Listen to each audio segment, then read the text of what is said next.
இன்னைக்கு செவ்வாய்க்கிழமை காலையில எழுந்து குளிச்சுட்டு புள்ளியார் பூஜை செய்து முடிச்சுட்டேன். காலைல எழுந்தும் போது அரிசி ஊற வச்சுட்டேன். கொஞ்ச நாளா கால் வலி, எனக்கு கால் வலி இருக்கனால கிரைண்டர் நான் போடுறதே கிடையாது. குழந்தைங்க போய் வெளியில போய் அரிசி எடுத்துன்னு வந்துட்டாங்க.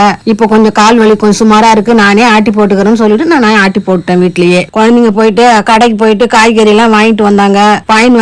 வாங்கி வந்து அப்படியே வச்சிருவாங்க, எதுவுமே தொட மாட்டாங்க. நான் தான் எல்லாத்தையும் ஏற கட்டி எடுத்து ஃப்ரிட்ஜ்ல வைப்பேன்.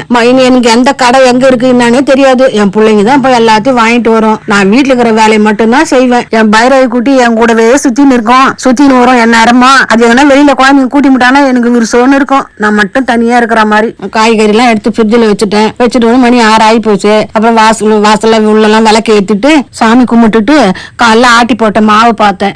மாவு புளிச்சு வந்துருச்சு. எல்லா டப்பா எடுத்துட்டு வந்து எல்லா டப்பாலும் ஊத்தி வச்சுட்டேன். இது எல்லாத்தையும் எடுத்து போய் ஃப்ரிட்ஜ்ல எடுத்து போய் வச்சுட்டேன். சாயந்தரம் வீட்டுல விளக்கு ஏத்துறது மங்களகரமான விஷயம். நாளைக்கு பார்க்கலாமா? வணக்கம்.